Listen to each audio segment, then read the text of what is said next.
Hey everybody, and welcome to a Moo episode of Film Freaks, movies that we love. I'm your co-host, the Moo Cow, aka Paul A Presenza, and I'm joined by Jonathan A Moody, your co-host. And Joe, I'm a guest. Yay! Special guest. Yes. Special guest. They paid me a ton to do this. There A you ton. go. There you go. For sure. With all the moolah that we were raking in. And this time, we watched one of my favorite movies from way back in 1994, The Road to Wellville, directed by Alan Parker. Now, had you guys seen this movie before? Never. I'd never even heard of it. I had heard of it. I think I used to see it at the video store I worked at. But on just the cover of it, and the cover always turned me off because I don't like 18th century or whatever. I don't like, period pieces generally. Oh, I love period pieces. And so I know you do. I'm not really into period pieces as much, so it kind of that turned me off when I was younger. But I'm very happy to have seen it. Yeah, it was pretty funny. It is a wildly crazy, over-the-top comedy that, unfortunately, at the time, it kind of died because the critics thought that it was too vulgar, which is ridiculous. But I can understand that somewhat. I mean, it's pretty vulgar, but it's funny. You said even nowadays you couldn't make this movie. I mean, what do you think? No. Probably not. I think there are independent films that are certainly much more vulgar than this, Right. And I mean, just watching random YouTube videos, you're going to see more vulgar But this was stuff. Columbia Pictures, and in 1994, Yeah. they decided to do this. And Alan Parker was kind of like the man in the early 90s. He had done a whole bunch of stuff. Now, none of them were a comedy like this, which he also did the screenplay for. But he did things like, Well, you did Angel Heart, which we did this season. Right. So it's really funny we've done two. Mississippi Burning. What was the Pink Midnight Express? Pink Floyd's The Wall. Mm-hmm. Yeah. So, gripping dramas are more his thing, or horror or stuff like that. So where the hell did this comedy come from? This is sort of a horror. This had horror elements. People are dying in the movie. Well, and it's really kind of a reflection on a number of different themes. I mean, you've capitalism, fads, and how easy people, especially Americans, are quick to jump on fads that have no real basis in reality and nothing backed by any kind of science. Repressed sexuality was a big thing here. That was the biggest thing. Yeah. Mm-hmm. And that goes with a lot of period pieces because that's just how we were before we had the sexual revolution, quote unquote. So, gosh, who can kind of encapsulate a little bit about what this film's about? Or at least plot-wise, what happens? What do you think? Do you think you can do it? Enemas, and enemas. Yeah, find a day, buddy. I think that's the main plot. The Road to Wellville was paved with enemas. And what I really love about it, this is one of those movies that you can quote constantly. There's so many lines to pull out of it. One of my favorites is when John Neville's character says, "You come to look forward to your enemas like an old friend with a cold nose." Yeah. What's the one about the flagpole on the grave? Oh yeah, an erection, sir, is a flagpole on your grave. Lots of good quotes. Yeah, lots of great quotes.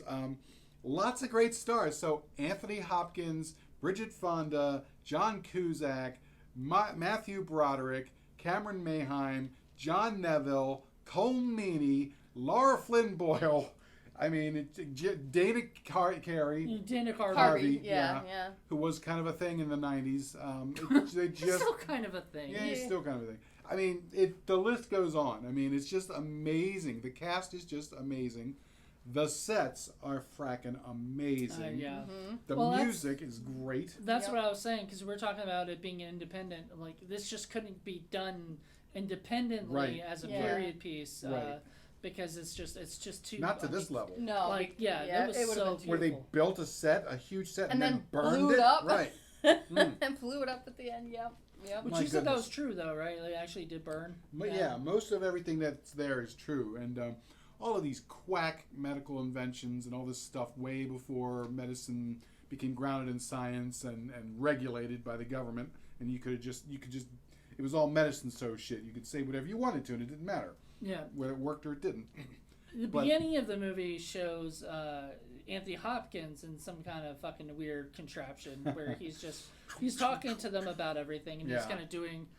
Is he doing all the enema stuff like Sure. like right there in front of everybody? Absolutely. Yep. Oh And Jesus!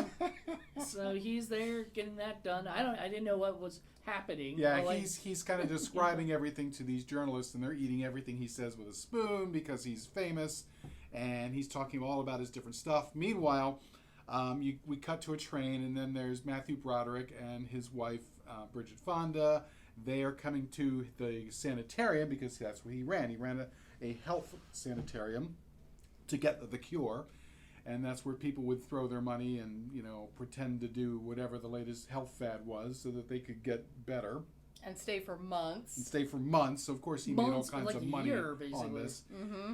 And they are going there, and that's where they meet John Cusack, who is also going in the area because he's trying to make a breakfast cereal. He's trying to build a company. He's trying to outdo Kellogg, basically. Right. Well, he doesn't know that yet, but that's his plan. And so we're going along with them, and then we're sort of introduced to the whole thing where clearly there's something going on with Matthew Broderick's character. He will only eat dry toast and water because he's got stomach issues, and then they get into the reasons why there was all of that. And they go to the sanitarium, and they get through their paces, and they have to go through all the wacky cures and inventions and stuff, and they immediately get split up, and it's just a comedy, a ridiculous comedy, and just lots and lots of stuff. Although there are parts that get really, really dark. It's just sort of, just when you think it's really ridiculous, it's not, which is what keeps it from being a cartoon, in my opinion.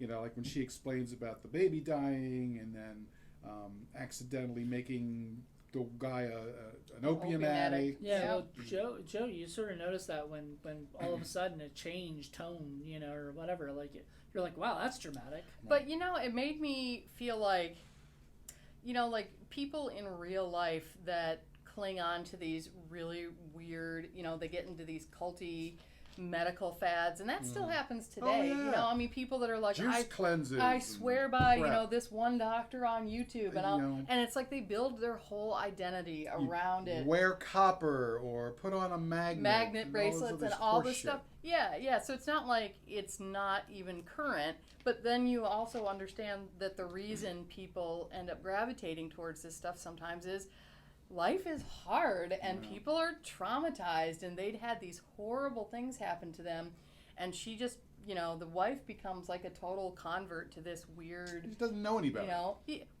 She's grasping at something to make sense of her completely shattered life. Because, so it's like, okay, I kind of see this now. It's still funny, but now I feel for you, and you don't seem quite as just straight up stupid to me anymore. Right. The other one I really loved is Bender. He's just like this ne'er-do-well character who's supposed to be helping Charles, which is John Cusack's character. But Michael Lerner is Michael Lerner, who's great. He's so great in this With role. his little handlebar mustache. And he's like, Charles is trying to tell him about his hopes and dreams. He's like, yes, health! The open sesame to the sucker's purse. I'm like, that perfectly encapsulates his character right there. Yeah. It's so he funny. he doesn't give a crap. Like he takes the guy's money and spends it on I guess just hobnobbing with the rich and everything. Yeah, he never had any intention of making a real company. He just took this guy's He's a money charlatan. and lived it up in a fancy hotel and charged tons of And champagne. made the other to guy his live in room. a really shitty hotel Right, or something. right, Yeah, right. shittier hotel. And then hiring all of these ridiculous people who don't know what they're doing because he's cheap. Yep. Yeah, including the son. And so they try to make cornflakes, and they don't really know exactly how. So they go through 21 batches of stuff, and But each one they looked hire worse a guy than the last. that worked with Kellogg, but the guy actually worked with the cows. Yeah, or he something. took it. He had no. He had nothing to do with the making of these things. cornflakes. So he's Right. just randomly throwing shit. I like when he's like, oh, add a little salt. He throws in a bucket load of salt. I'm like, oh my god. I think some of the flakes were green. They just looked bad. Oh god. Yeah, And the green even the flakes. pigs wouldn't Pigs eat wouldn't it. eat them. Yeah. It's like, I'll sell this pig food. It's like, oh, sorry. That's not gonna work. Not gonna work. It's so funny. Oh my goodness. It was terrible. And one thing to take home from this movie is that the best kind of medicine is definitely German medicine.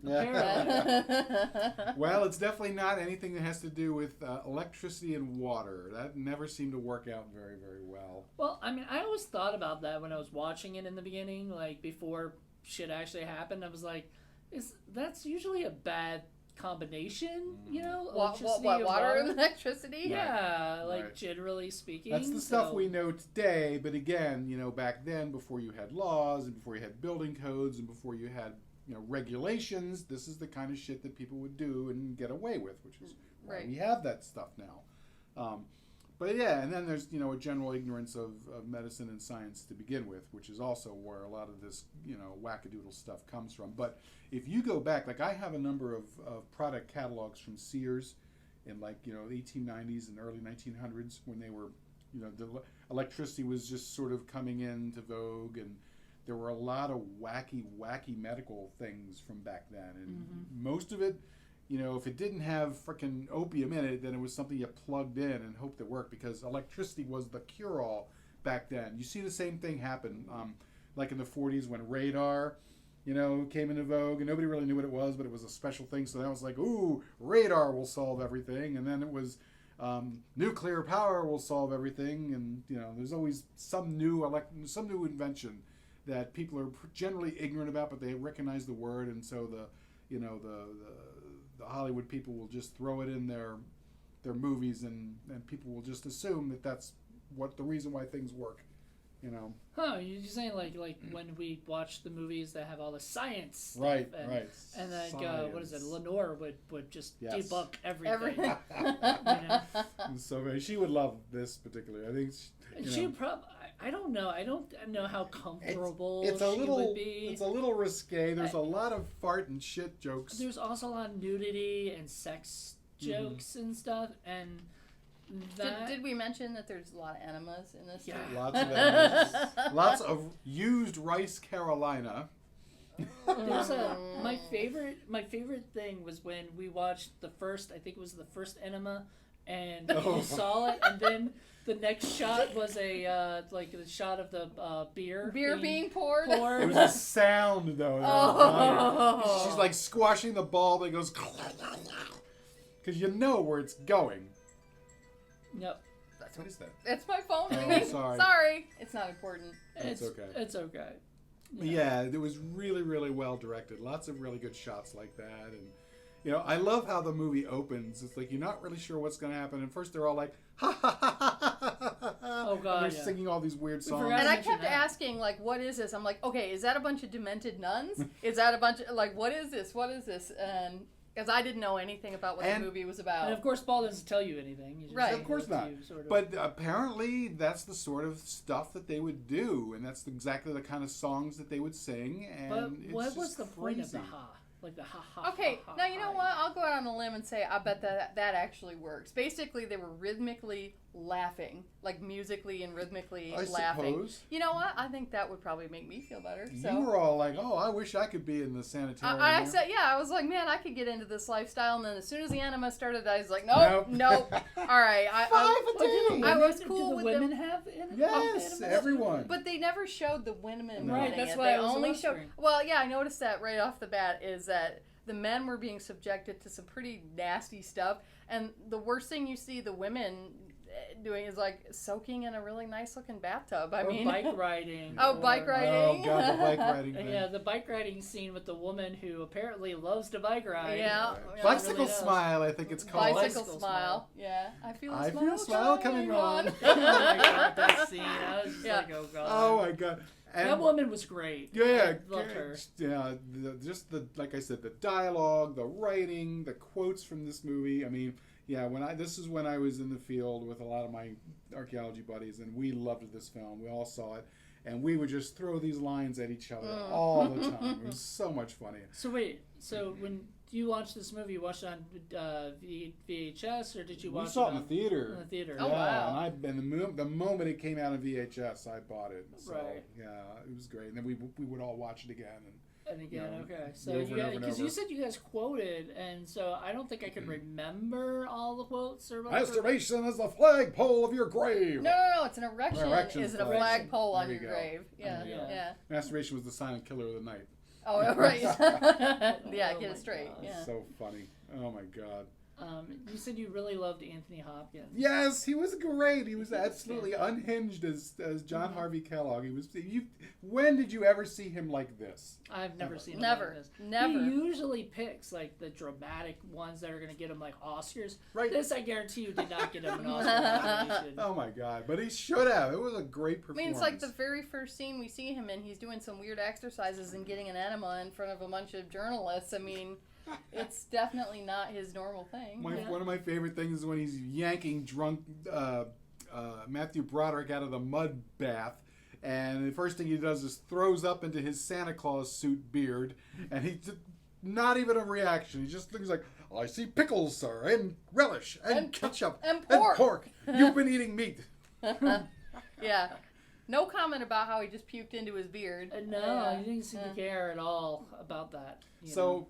Yeah, I think that's why a lot of the critics at the time were a little disturbed. There's potty humor, lots of vomiting, nudity, every kind of gross, disgusting Fart thing you can jokes. think of. Basically all the good stuff. Basically all the good Yeah, stuff, yeah. exactly. All rolled up into one in a society where everybody's trying their darndest to be absolutely perfect, dress perfectly, act perfectly. Everything is supposed to be image only, and you just can't do it. It's like the only movie I've seen to, talk about the lighter side of sexual repression. I mean, it's usually much darker. And even the people who are trying to present themselves as alternatives, like Badger and the German guy Vogelspitch, they're quacks too. Spitzvogel, there we go. They're quacks too. They're all they're all quacks. It was just so funny. But that's totally a real thing, though, that they would take women into medical offices and basically masturbate them, and they called it to cure hysteria because they said the womb was like moving around in the body and going up towards the brain or something. Like they really thought this, and so if they just gave her an orgasm, it apparently made the womb like settle down and go back into its place. Yeah, it's really fucked up. Before modern medical training, I mean, it didn't really take much for you to be considered or to call yourself a doctor, because sure, why not? But that sounds plausible. Yeah, her womb was being manipulated. Manipulated. Right. Yes. And then he was like, I love Matthew Broderick's like thing about it was like he looks He over. hadn't bugged you. It was like, wait, is that bad? Like to be manipulated? Like, oh my goodness, I don't understand this. Yep. His character was. I absolutely loved him. I loved that German doctor because every time he would manipulate a woman's womb, he would sing Schubert's Der Lindenbaum, which, being a 19th century music nerd, I really loved. But that song has got all these weird undertones too, so I wonder how intentional that was. But it's basically a guy singing about a girl that he's in love with, but he can't have her. And then it gets really dark, and he decides he's going to kill himself under the Lindenbaum tree. I mean, it's all weird. So, and he was double fisting it at one point with the two of them. I was like, oh shit! And well, the other guy was masturbating. Yep. No, I was not masturbating. You, sir, were masturbating. I was massaging my colon. Your colon does not. I know where the colon is, and it doesn't stick up in the air. Yeah. He's whacking him with a stick. Oh, yeah. It was great. Oh, my God. And we haven't really talked about Dana Carvey's I character, know, it was so funny. George, give us a cuddle, Daddy. George Kellogg, and we see flashbacks a lot of George when he was young. And it's the kid from Gummo! Yeah. Yes. Which you love, I hate. Don't like that movie at all. But, love it. I know We a gotta lot of show people you. who do. Love it.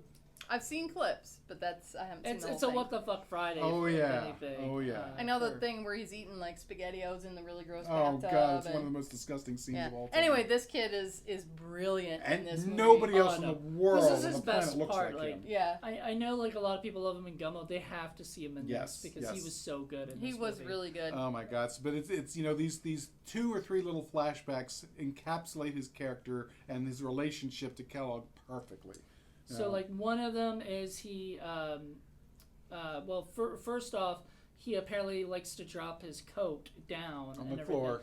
on the floor Not instead put it of away. hanging it up. So he is being taught to walk up and put the coat up, and then walk back down, do it again until the next day or something, or like later that day or whatever.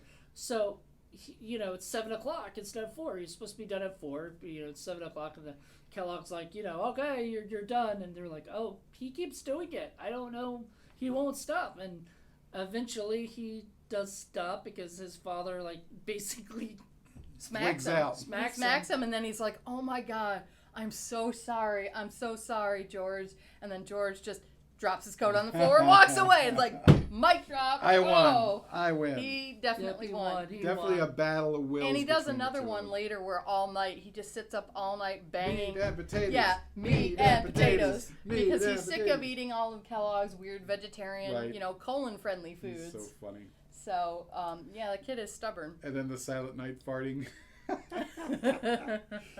I was wondering if they were going to spin that into a bigger plot point, the reason that Kellogg is so obsessed with colon health is because his kid ruined Silent Night with farting or something. But they didn't go there. It was just a side thing. But it's a wise thing, in my opinion, for Alan Parker to recognize that no matter how old we are, no matter how sophisticated we are, no matter how much advanced our society thinks that we are, there's nothing like a good fart joke. Yeah. I mean, I'm sorry. It's just speaks to our basic natures. Back in those days, it was still funny to people. Like, people are laughing, know. Right. The kids were. But yeah, I remember when I was a kid, I was never into fart jokes at all, or farts at all.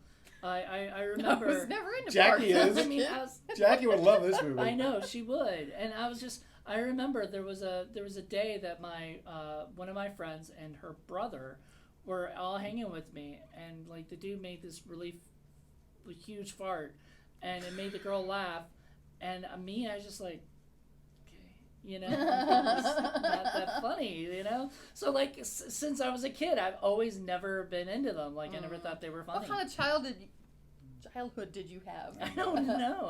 Sounds sad to me. I don't know. I got into I don't know, goofy shit, but not I had so many whoopee cushions as a kid. There you go. Oh, I can't even. But it wasn't just farting. I mean, it was shitting and vomiting and peeing. Oh, how about the scene where they make him go behind the little curtain thing? Oh, God. And they say, give us a stool sample. And they keep talking, and you hear him dropping these little rabbit pellets. Tink, tink, tink. tink in the... Is that it? Well, I haven't eaten much. Your stool is pathetic, sir. Right, pathetic. My own stool is perfect. It's huge, and it has no more smell to it than a hot biscuit. Oh, Jesus Christ. Got that line. Yeah. Oh, my God. Yeah. Oh, yeah, Nurse Graves, take him to the yogurt room. Give him 15 gallons of yogurt. Oh, I can't eat that much yogurt. It's not going in that end, Mr. Lightbody. We also forgot to talk about so far Laura Flynn Boyle. Yeah, poor Miss Muntz. Yeah, with Miss her green Muntz. Which Which at one point the lady calls her Miss Moss, and yes. that totally makes sense for green. I get it, Oh, but she's dear. not green. She's gray. Well, she's Pale, really pale, very but yeah, there is a slight green tinge to Yeah. her. So whatever illness she has. I would have thought it was probably consumption. Yeah. Because they didn't really know what the hell to do with it. You had that, you were pretty much dead. I mean, yeah, because she was green, but the rest of her body was completely pure white, regular or whatever. So she was just, I don't know, it was just Poor weird. thing, but then she's like, I made a choice. She said, if I'm going to die, because she could tell it's coming, she's like, I'm going to live first. And so she just throws all sexual mores out the window, and, Matthew Broderick is ready to give her a hand. He does in a couple times or whatever. Mm-hmm. And I was just thinking, I mean, just those whole scenes were just sort of a little bit awkward. There's that part where he climbs in and underneath her. Yeah. Cover my face so you don't see the green. I don't know which way he was going, but I was like, okay, this is interesting. Yeah. In and out. In and out. And it's one thing, and then it becomes a different meaning, a few seconds later. They do that a lot. There's a lot in this film. Yeah, It's fun. I mean, there was that, and the meat and potatoes, things like that. Saying Tracy Lynn was really good as Nurse Graves. She's professionally beautiful woman, so she's the temptress, but she's also pretty much an ice queen. Ready to give the enemas, and that's about it. And then and a true believer. Right, like right. She's a fanatic for sure. And you were saying it had kind of a Terry Gilliam-esque feel to it. And I was saying, a number of those actors were actually in The Adventures of Baron Munchausen, which was right around that same period. So I keep forgetting he did that because that just, that feels like him. But I'm just saying, like, I always forget, like, like he doesn't. I always remember like Time Bandits. I remember Brazil, which I hated Brazil. Oh, I love that movie. Oh, I like Brazil. I don't know. I might have to watch it again, but when I first watched it, I was kind of bored. And then the other movie that Alan Parker did right before this was The Commitments, which became a big thing. I don't know if you remember that. It was the Irish soul group, and Cole Meany was in that, and a couple of other people. So, yeah, it was kind of right around this period, this early 90s thing, when this came out. And like I said, at the time, I saw it and I'm like, oh my God, a cast like this, how could this possibly be bad? And I loved it. But it just, because it didn't really get a lot of critical support, it just didn't kind of do much. But has a cult following. Has a huge cult following. Now, I was telling JoLynn, like, this is a movie that I love that I watched, but it's not something I'm going to be like, looking to watch over and over again like you do. But this reminds me sort of like Waiting for Guffman, which you love, and I just thought it was okay. It was a good movie. Not something I'm going to continue to really like seek out all the time. You and I definitely have different tastes in comedy, which is great. But I can't imagine you wouldn't want to show this to Jackie. She would love it. All the fart stuff. I don't know. I think the only reason that she wouldn't love it is the period stuff, like like she'd be a little confused at the time. But I think. Oh, but the acting is so great. I mean, you could get over that pretty easily. Right. Yeah. Well, because it doesn't feel like your normal like age of innocence or not at all. Like that kind of complete the period, opposite of that. Like where everybody's all prim and proper, and stuffy. This is not like that. No. Yeah, no. This pulls the rug out of all of that. Yeah. It's so Pride and Prejudice and stuff. This is not like anything like that. But and they didn't spare any expense as far as, like I said, the sounds and the lighting and the setting and the costumes. It was incredible. Awesome. It was incredible. Costumes were amazing. The sets were so beautiful, and the scenes outside with the carriages and everything. I mean, they really, really went all out. Yeah. And I love how he went out of his way to specifically get actors, very memorable faces, just for these little roles. Like you were saying, the one guy was like, oh, I like this guy already because of his really moon face and big red nose. And his little wings hair. on devil hair. Yeah, his little devil horns. Bookbinder's another one. He's got this big, smiling, fat face. Right. It kind of looks like a pig, and they're walking through the pigsties. Yep. There are a couple of other people that were like that, too. It's like, oh, my goodness. Yeah, what's his name? The dude, the best, the guy who worked with John Cusack. Michael Lerner's character. It was just a lot. Like, he just had that Bender? look. Yeah, Bender. And he had that look. Poor Mr. Unpronounceable. Mr. Unpronounceable. Oh, yeah, I forgot about him. He was like, what, French or something? Russian. He was Russian. With chronic wind, and he's like constantly farting and shitting himself. He gets to the point where he's like taking up a napkin, he's like sticking it on it right in front of everyone. They're like at breakfast, and he's like, oh, gotta go wipe back. What the heck? You're at the breakfast table. Oh, my God. Wow. Yeah. And he gets murdered. Well, it was an accident. But when you run electrical current through a bathtub full of water and then put a human in it, I mean. And they're like, oh, it feels like tiny fish nibbling your privates. Nibble, nibble, nibble. Oh my God, it was just hysterical. And then the weird sexual contraption he gives them to plug himself in. More and fears. We were both like looking at each other going, isn't that like, shouldn't he have learned by now not to put anything? Yeah, Mr. Unpronounceable had just died, and he's like strapping this thing on himself. But apparently it felt good. For a little bit, and then when the nurse walked in, he had to stop it or whatever, and then when she left, it starts shorting out, and he was like, ah! And all I could think of was, no, don't let John Cusack. What about all of the weird, wacky medical things, most of which were exactly what happened back then, because they were, not unbacked by any kind of evidence. Right. All the weird contraptions. Yeah, which was the weirdest or wackiest, do you think? Well, I mean, the one at the very beginning, whatever that was, where he's pulling the things and he's spinning around and getting an enema. I mean, that was probably that up was there. elaborate. Yeah, that was up there. I like how the electric blanket came with this cage. Over the top? Over Yeah, the top yeah. to sort of like bake you in this little oven. Yeah. It's ridiculous. Yeah, like a little a tamale or something. Right. I liked the how they had him in the shower and they had like his hands chained and they were just throwing random buckets of stuff on him and then scrubbing him with this big brush and he's like, brush. "Oh my god!" Like two of them at the same time. I liked the milk. The milk bath. Milk Yeah. bath. Okay, was so like, that's a real thing that's been gone on for a long time, though. Didn't they say Queen Cleopatra? Didn't she used to take milk baths? probably. So I guess that's been a thing. But you were saying you want something like that. Okay, Right? yeah, I Yes. just like the idea of being able to play around in a bathtub full of anything but water. Okay, Jello. not anything, Not like blood. Don't go there. like in Outlander when she's taking the blood bath. Oh. Yeah, We actually we keeps shot my skin young. in the movie The Invited, which is one of the movies that Paul and I were a part of.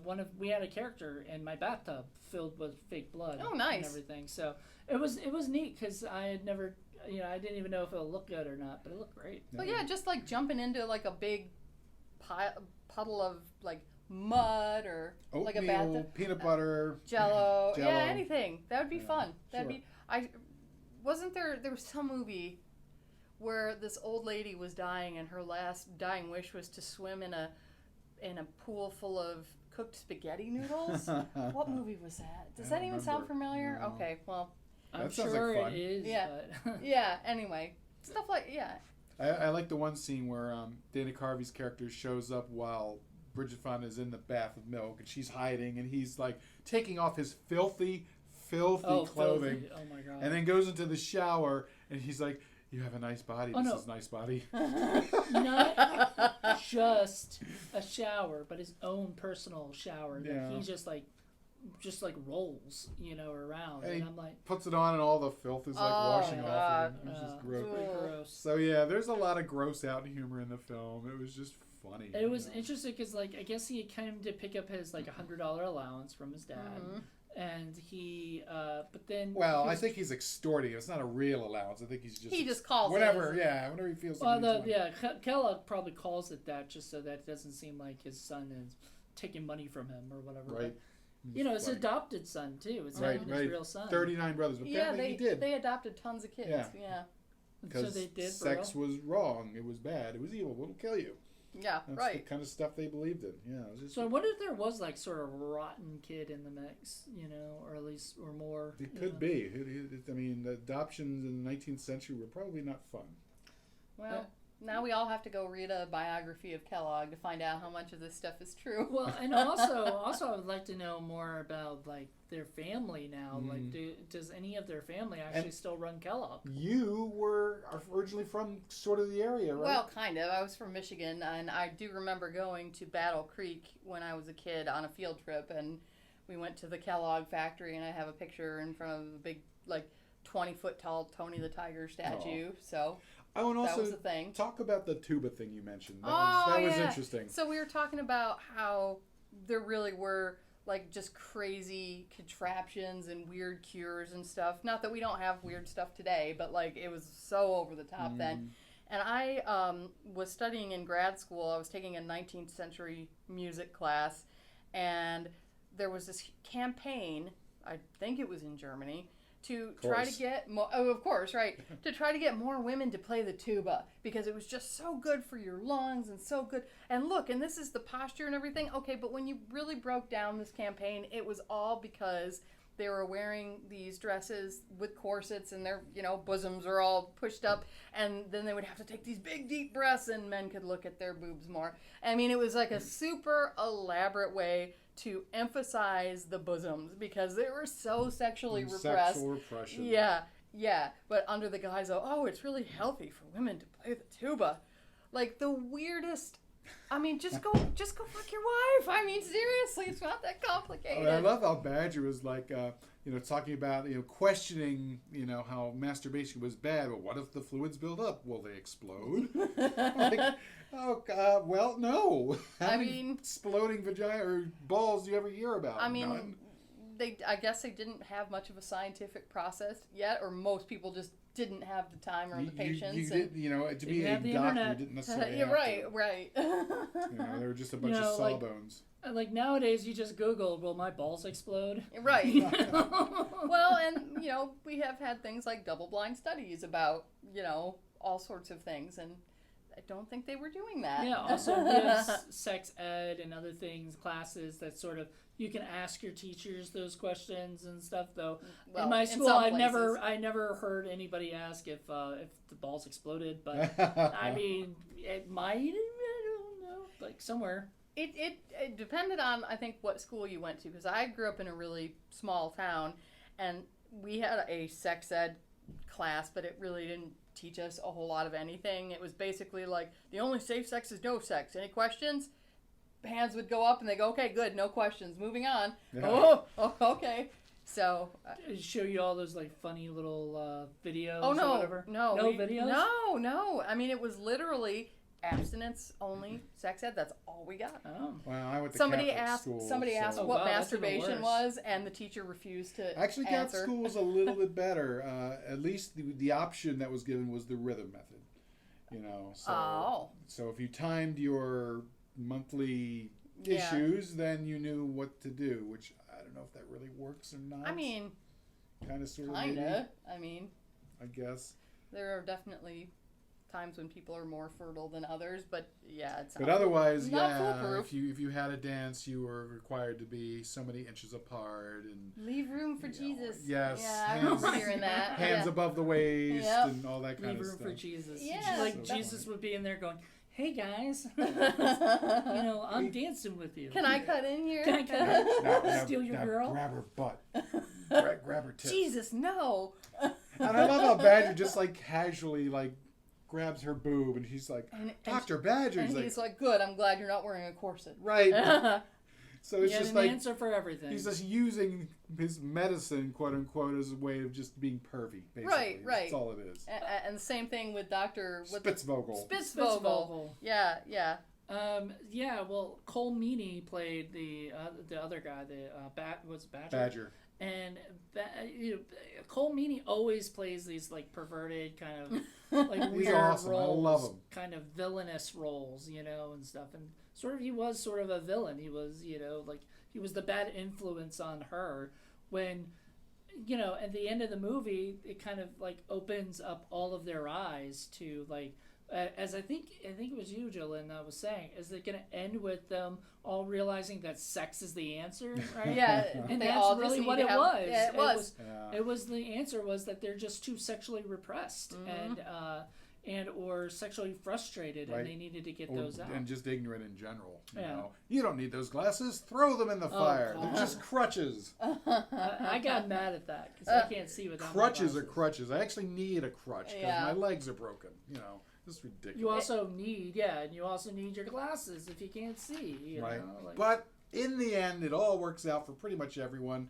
Kellogg and his son finally have kind of a reconciliation, even though the place burns. After like burning the fucking place down. Well, he had enough money. He just had it rebuilt. And,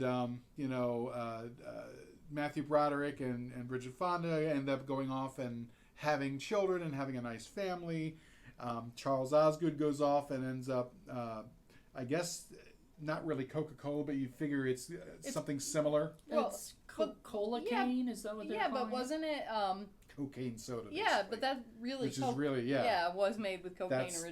That's the origins of real Coca-Cola. So I think that was just a fictional version of like how Coca-Cola got started. Word on the street is Elon Musk is going to put cocaine back in Coke. Yeah. That's what he says on Twitter. I am.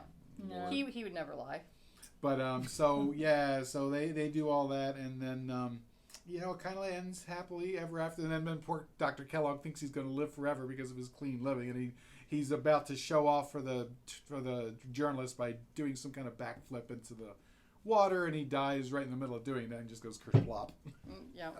But they like Which we pause also- it midair and tell us that. Wow. Yeah, you know, yeah. I was like, oh, Which great. we also wanted to look up at some point to see, is that really how Kellogg died? Because that would be excellent. Yeah, no, but that's very Python-esque. So yeah, I can definitely see Terry Gilliam Yeah. doing something like I that. mean, it did.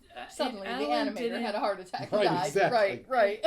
Alan hadn't directed this. I think Terry Gilliam would have made this kind of movie or whatever, you know, because it just felt like it. You know? If Terry Gilliam had made it, it would have been even more off the wall. It would have Yeah. been. It would have had to have a surrealism touch to I it. don't know, man. It was like from the very beginning of the ha ha ha ha, you know, stuff. I was like, That was great. I That was was like, great. what the fuck am I watching? Yeah, clearly, I mean, like I said, this is nothing like any other movie that Alan Parker ever did. So it was quite refreshing. I don't know how long that had been, you know, boiling in his head, but clearly he had to get it out, and finally he did. Did you see He had like, to get it right out. after this he did the next one he did was Evita, which sort of Yeah. killed his career. Yeah, kind And of, sort of. that kind of sucks, but then he later did Angela's Ashes. He so, did I mean, Angela's at least he Ashes and The did Life of something David good. Gale, and then I think he did one more movie before he passed away, unfortunately. But he did a lot of stuff. I mean, but you go from Midnight Express, say, you know, Angel Heart to this. I mean, that's crazy. Mississippi Burning. I mean, yeah. He's versatile. Yeah, very, very versatile. Wow, you can't say enough about Alan Parker. What a great film. So I was very pleased to have this on Film Freaks because it is a movie that I love and I wanted to share it. And You want to share with JoLynn, Yeah. because Because Michigan. I usually only watch the stinkers. Right, So, right, so far that's all you've Yeah. been on, and we've been wanting to get more people to come to Film Freaks. It's just and Criterion Watch it's and some of the other easier- ones we do. it's been easier to do like Zoom through that or whatever because you know you can always get people whatever. Plus, you know, everybody in their hearts, they love a good stinky movie, and it's easier to tempt somebody when you say, "Yeah, this is the sock puppet from outer space. Yeah, let's watch it." You know, so Wait, this wasn't the sock puppet from outer space? No. Damn I it. wish. But yeah. it, you know, honestly, for a good movie, this was fairly weird enough where I could see where, you know, it was sort of on the line of like it's a good movie, but crossing over to like a little bit of the crazy stinky stuff. You know, I don't that know. I didn't. It was weird, but just because something's weird doesn't automatically push it into stinker territory. Well, it's I don't weird think. for Columbia Pictures to be doing this, Right. and having all these great big name stars in it. You know, Right. it's like I'm saying, Anthony Hopkins. People are like, what? Like there In are so this? many other weird movies like Breakfast of Champions. Would you call that a stinker? I mean, it's certainly weird, but it's Oh, not yeah. like or Naked Lunch. Naked or, Lunch, yeah. Or, Well, that you what's- know what's maybe the a other- little bit. Fear and Loathing in Las Vegas. There's nothing. Well, Fear and Loathing in Las you couldn't Vegas is call that- weird, but that's a different kind of weird. This is more, I don't know. This is definitely something that Indie Film Cafe loves, kind of thing. Absolutely. You know, Absolutely. like I don't know. Fear and Loathing in Las Vegas is a little weird, but it's like too mainstream weird. And that was also Terry Gilliam, but Yep. it was like too like mainstream weird. This doesn't even feel mainstream at all. Like this does not feel like something like normally. If you, especially today, if you went up to a Hollywood studio and you said, "Look, there's a movie called Road to Wellville. We would like to remake it," and they took a look at this movie, they say, "Fuck no." That's Like, true. this is All right. just not something Hollywood would ever take a look at but Fear and Loathing in Las Vegas, you show them that, I guarantee you they'd be like, this Yeah, would we'll be remake something that. we would do. Not to mention the fact that almost everybody in Hollywood, I guarantee you, if you were to ask them if they've seen this movie, they probably said they would love it. Kevin Smith would love this movie. Oh yeah, I bet Kevin Smith's seen it. Oh, I yeah. mean, I guarantee you a lot of people from Hollywood have actually seen it, but they would dare never say, you know, to a studio head, let's remake this. And that is why people like Anthony Hopkins jumped at the chance, probably, because when did we ever get a chance to something act like for this. that kind of character? You know, never. Well, that goes to the fact that like there are actors out there right now who will you know, Johnny Depp in Tusk. You know, he told Kevin Smith specifically, do not tell my agent I'm doing this movie. You know, do directly through me because my agent will tell you no. you know, right? And that's like, I almost like feel like Alan Parker went just right straight to Anthony Hopkins and this will be your type of movie. Let's not talk to your agent. This Right. feels like a labor of love kind of movie. The thing is, it's never been released in Blu-ray. I'm dying for it to be released in Blu-ray. I'd love to get some commentary and some that'd be background. great. Oh yeah. So Anthony Hopkins, I mean, please. This would be a talk good about it. Criterion. Yeah, it'd be a great Criterion. Yeah, it's a beautifully filmed movie too. It is. We haven't really talked about that, but like it is just shot very well. Everything is just, I mean, just glorious looking. All the sets just like pop off. You know, I loved it. Like I love that. Like. And all the live string ensembles, they're walking into the sanatorium and there's just like a string orchestra playing all the time. Right, and it's you're beautiful. saying that. Yeah, I was like, I could get into this lifestyle. And it's very, very clever too. Even though there's a lot of farting and sex and poop jokes and all that, there's a lot more going on to it too. Yeah. It's like one of the Onions. You know, they ate at the Red Onion. It's where they had the big steak thing and he had his stuff, his debauch. His debauch. But that's like this movie. It's a lot of layers. You know, you have your most basic layer, but you got other layers of humor on top of it as well. And serious Yeah. What layers. about the? yeah. I forgot to mention the horses in the troughs and stuff, and then they were eating over there or whatever. With they the were horses. Like, dinner with they were having dinner in full view of lots of horse Horse's rumps. ass. Yeah, just right up in your face. As you do. As you do, right. And the orchestra was playing like right next to them. Yeah, I loved it. It was like horse, next stall, orchestra, horse, Well, horse butt, orchestra, horse butt, You horse were- butt. You were even saying the horse. You could see the horse's ass, and the horses were like looking back. Like, what are you doing? They're like, there was one horse that looked back like what you see? Yeah. Yeah. He totally Cheeky was. horse. Yeah. It's funny. You chicken It's like me this out. isn't free. So yeah, it pretty much works on every level. And Cameron Manheim was really, really good. I know you liked her. That was my character. favorite character, I Yeah, think. she Well, was okay, good. that and the pervy Schubert singing doctor, he was great. What was Tear that? Was Cameron dimmed is the bomb. woman, right? The woman. The that- bicycle smile lady. This bicycle smile lady. And you said she was in The Practice, you think? Yeah, Or something? yeah, she with was one Laura of the, Flamboyant. Yeah, she was one of the lawyers in the practice. That's good. Yeah. That was a show I never watched, but if it's on like a streaming thing, I might check out at some point. I've seen just a few episodes, but thought I it was good. I like but lawyer shows a lot, so I always dig that. Yeah. So it's a nice little time capsule of early '90s Who Was Who back then, and yeah, it was really, really well done. So. Well, that's the other reason why I like to do a movie like this is because it's 2022. A lot of people don't even know that this movie exists, and that's a shame because it's really funny. It's funny. I do all the mainstream stuff, like we did Star Wars or whatever, things like that, and then you here do Road to Wellville, but it's nice because then we get a collection of like the ones that people might have heard of and then watch this, but then stuff that people might not have heard of, and maybe they'll come check this out. Right. Or maybe they have heard of it and they want to listen to somebody talk about it, because I guarantee you it's not reviewed as much. Right. I think it's a great movie to force people to watch now with all of the weird like medical science denialism kind of going on around the culture, and that would be kind of interesting to be like, hey, this is kind of what you guys look like. Right. Look at this. And Look at this. and our They'll never society, admit it's to been it. like this for forever. Well, and then so it like serves both purposes. You can show it to people who probably won't change their opinion or anything, but at least you tried. And then it'll make you feel better because you're like, see, society's always been messed up like this, so we're not devolving. It's Quacks okay. and charlatans have been around forever. Snake oil. Taking advantage of people who don't salesmen. know any better. You Yeah. know?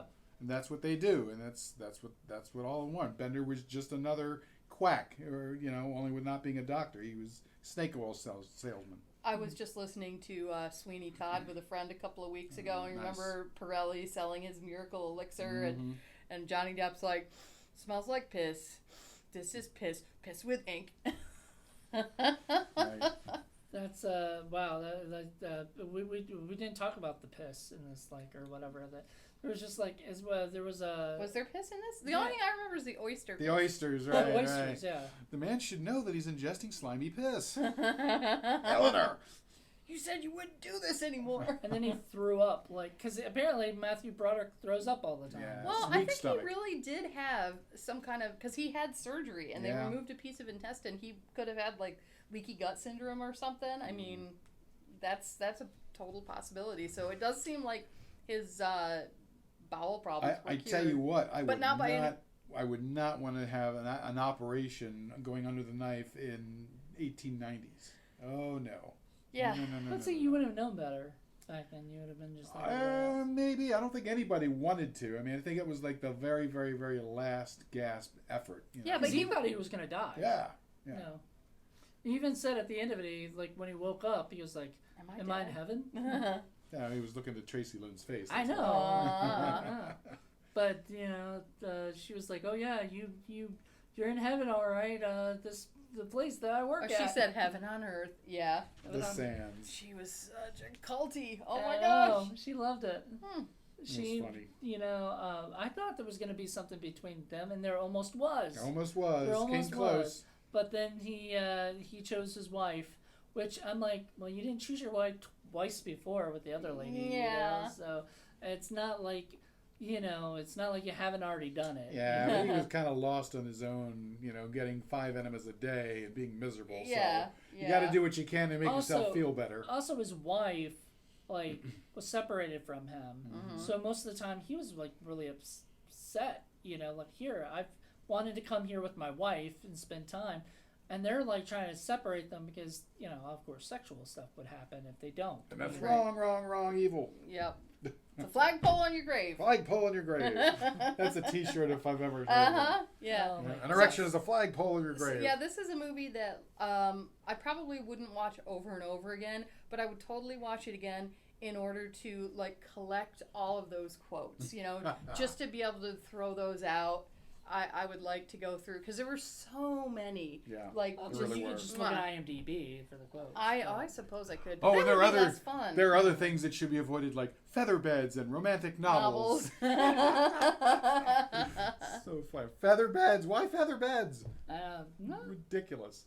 because that was the whole point of the movie. Is it had a lot of these wacky things Anything that that everybody gave would pleasure. say. God Yeah. forbid. Pleasure's wrong. Yeah. Ridiculous. Yeah, so Paul would hate it because cookies would be out. Oh, no Lord. cookies. Cookies gives No. Paul pleasure. I don't know though. Cookies are mostly vegetarian, right? I mean, if you take That's the way I look at it. no egg, Healthy. healthy, vegetarian, There you All go. right. meat and potatoes. Cookies and cookies. Cookies and cookies. Okay, well, I think we finally come to the end of yet another episode of Film Freaks. Thank you very, very much for joining us. Thank you to Miss JoLynn for joining us on this show. Yes, Thank thank you, Mr. you so Moody. much. This was great. Yeah. This was a lot of fun. I'll have to save the other one I was thinking about for you next time, but hopefully you'll agree to come back What's and join us on the the other show. you were thinking about? I was going to do a movie called Comfort and Joy. Oh, that's right. That's Yeah. right. Bill Forsyth. He's the guy that also did Local Hero. This is my other favorite movie from him. He does 3 movies that I love. Those 2 and Gregory's Girl that Don't know are any just of them. Yeah. outstanding movies from the 80s from Bill Forsyth, this great Scottish director. But we'll see. You never know. I also brought Brotherhood of the Wolf, which is another movie I'm dying to do for Film Freaks. Oh, I've been wanting to watch that for years, It's a and great I've film. never gotten to it. Well, come on back. All We'll do right. it. Come on Alright. back. We'll have to do another Have one. you Yeah. seen that one yet? Years ago. But isn't Mark Dacascos in that movie? Yeah, I love him. Isn't that a French movie? Yep. Yeah. Okay. Yep. All right. So, Yeah. All right. it's a great So I film. hope you'll join us on our next episode. I'm not sure exactly what it'll be. I think it's Mr. Moody's turn, or we. Yeah, the next one will be Terminator 2. Okay. There you So go. there you go. All right. Well, thanks very much for joining us, and we'll see you next time. Bye. Bye.